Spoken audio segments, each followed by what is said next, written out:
ஒவ்வொரு மனிதனும் இந்த உலகத்தில் பிறக்கும்போது அவர்களோடு அவர்களுக்காக 4 மலக்குமார்களை அல்லாஹ் நியமிக்கின்றான். மனிதர்களுடைய வலது புறமும் இடது புறமும் அவர்களுடைய நன்மை தீமைகளை எழுதக்கூடிய மலக்குகளும், முன்புறமும் பின்புறமும் அல்லாஹ்வுடைய கட்டளையை கொண்டு மனிதர்களை பாதுகாக்கும் மலக்குகளும் நியமிக்கப்படுகிறார்கள். இந்த 4 மலக்குமார்களும் இரவிலும் பகலும் மாறி மாறி ஒரு மனிதனை அல்லாஹ்வுடைய கட்டளையின் பேரில் பாதுகாக்கிறார்கள்.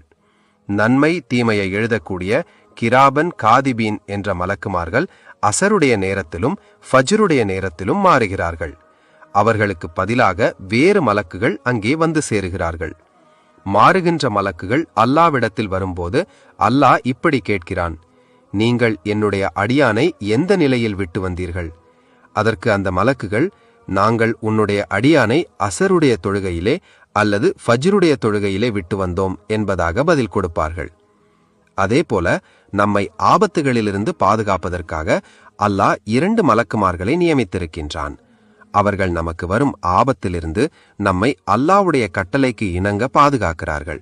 மனிதர்களை பாதுகாப்பதை பற்றி அல்லாஹ்வின் செயல்பாடுகள் எப்படிப்பட்டது என்பதை சிந்திப்பதற்கு எல்லையே கிடையாது. Download ShareChat.